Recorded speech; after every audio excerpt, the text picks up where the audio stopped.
Do indivíduo ao Estado, camadas históricas de poder. Pensar o Estado como algo natural, dado ou meramente jurídico é uma das grandes ilusões da modernidade. Isso não significa que ele não seja natural, mas que sua compreensão exige reconhecer uma gradação que parte do indivíduo. O Estado burocrático, legal e impessoal que hoje conhecemos não surgiu pronto, nem representa um ponto final da organização humana. Ele é o resultado de um processo histórico longo, desigual e acumulativo, no qual diferentes formas de poder, autoridade e organização social se sobrepõem, se transformam e permanecem ativas umas dentro das outras. As chamadas gradações da organização social não devem ser entendidas como uma escada rígida ou uma evolução obrigatória, mas como ferramentas analíticas que nos ajudam a enxergar essas camadas históricas que estruturam o poder até hoje. Tudo começa no indivíduo, não como abstração jurídica, mas como corpo concreto. O corpo é o primeiro território, a mente é o primeiro centro de decisão e a ação é a primeira forma de poder. O indivíduo delimita fronteiras, reage a ameaças, protege-se e age sobre o mundo. Nesse sentido, há uma analogia profunda, ainda que metafórica, entre indivíduo e Estado. Ambos possuem soberania, mesmo que limitada, capacidade de decisão, mecanismos de defesa e limites territoriais. Ferir o corpo é violar esse primeiro espaço político. Por isso, não é exagero afirmar que o poder nasce no corpo antes de se tornar instituição, como perceberam Hobbes, Nietzsche, Foucault, Weber e outros. Da relação entre indivíduos surge a família nuclear, a primeira forma estável de organização social. Ela não é apenas um núcleo afetivo, mas uma estrutura política elementar. Na família já existem autoridade, obediência, punição, proteção e transmissão de normas. Antes de qualquer lei escrita já há regras. Antes de qualquer tribunal, já há julgamento. A família funciona como um pequeno estado pessoal, direto e cotidiano, no qual a autoridade não é abstrata, mas encarnada em figuras concretas. Quando essa unidade se amplia, surgem as famílias extensas, que agregam avós, tios, primos e outros parentes, formando redes de cooperação econômica, proteção e socialização. Com o tempo, essas redes se organizam em linhagens, isto é, grupos que se reconhecem como descendentes de um ancestral comum, seja de forma patrilinear, seja de forma matrilinear. Aqui ocorre uma transformação importante. O poder deixa de depender apenas da presença física e passa a apoiar-se na descendência, na memória e na tradição. A linhagem regula casamentos, heranças, alianças e conflitos. Ela introduz uma lógica de continuidade histórica, na qual o passado legitima o presente. O clã amplia ainda mais esse processo. Diferentemente da linhagem estrita, o clã é muitas vezes simbólico. Seus membros acreditam compartilhar um ancestral comum, ainda que não possam comprová-lo biologicamente. Totens, mitos fundadores e narrativas coletivas passam a sustentar a coesão do grupo. Governa-se menos pela força direta e mais pelo reconhecimento simbólico de pertencimento. Essa dimensão simbólica do poder é fundamental e frequentemente subestimada nas análises modernas. Em contextos de subsistência e mobilidade, surgem as bandas, pequenos grupos geralmente nômades ou seminômades, como os caçadores-coletores. Essas sociedades são marcadas por forte igualitarismo, ausência de hierarquia fixa e decisões tomadas por consenso. O poder existe, mas é fluido, temporário e dependente da situação.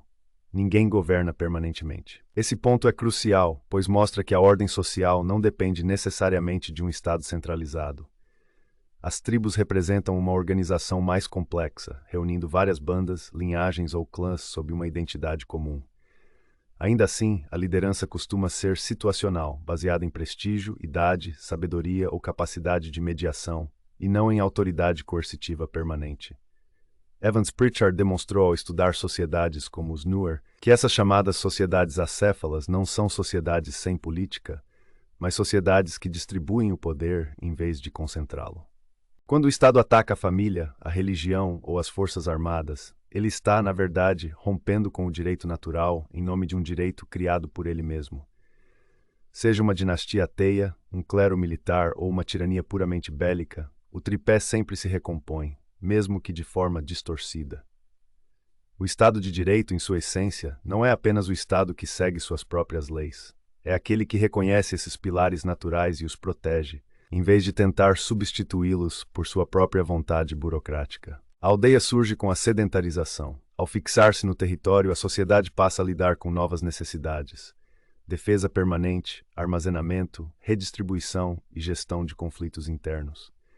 A convivência prolongada intensifica as tensões e exige mecanismos mais estáveis de coordenação.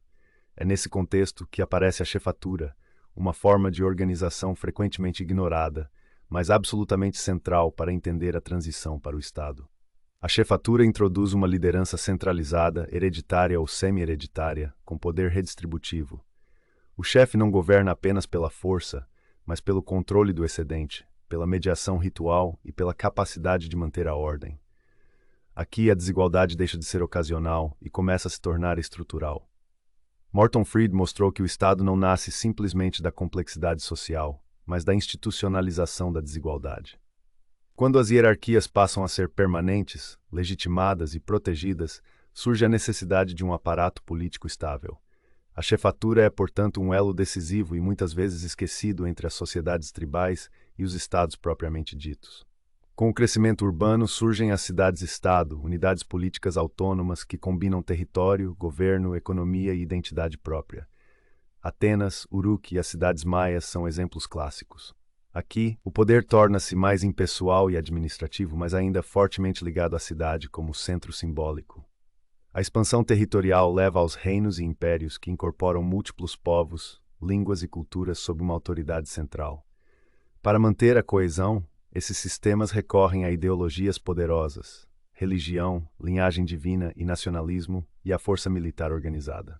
Charles Tilly demonstrou que a guerra foi um dos principais motores desse processo. Para guerrear, era necessário arrecadar impostos. Para arrecadar, criar administrações. Para administrar, consolidar burocracias. E para impor tudo isso, organizar a coerção.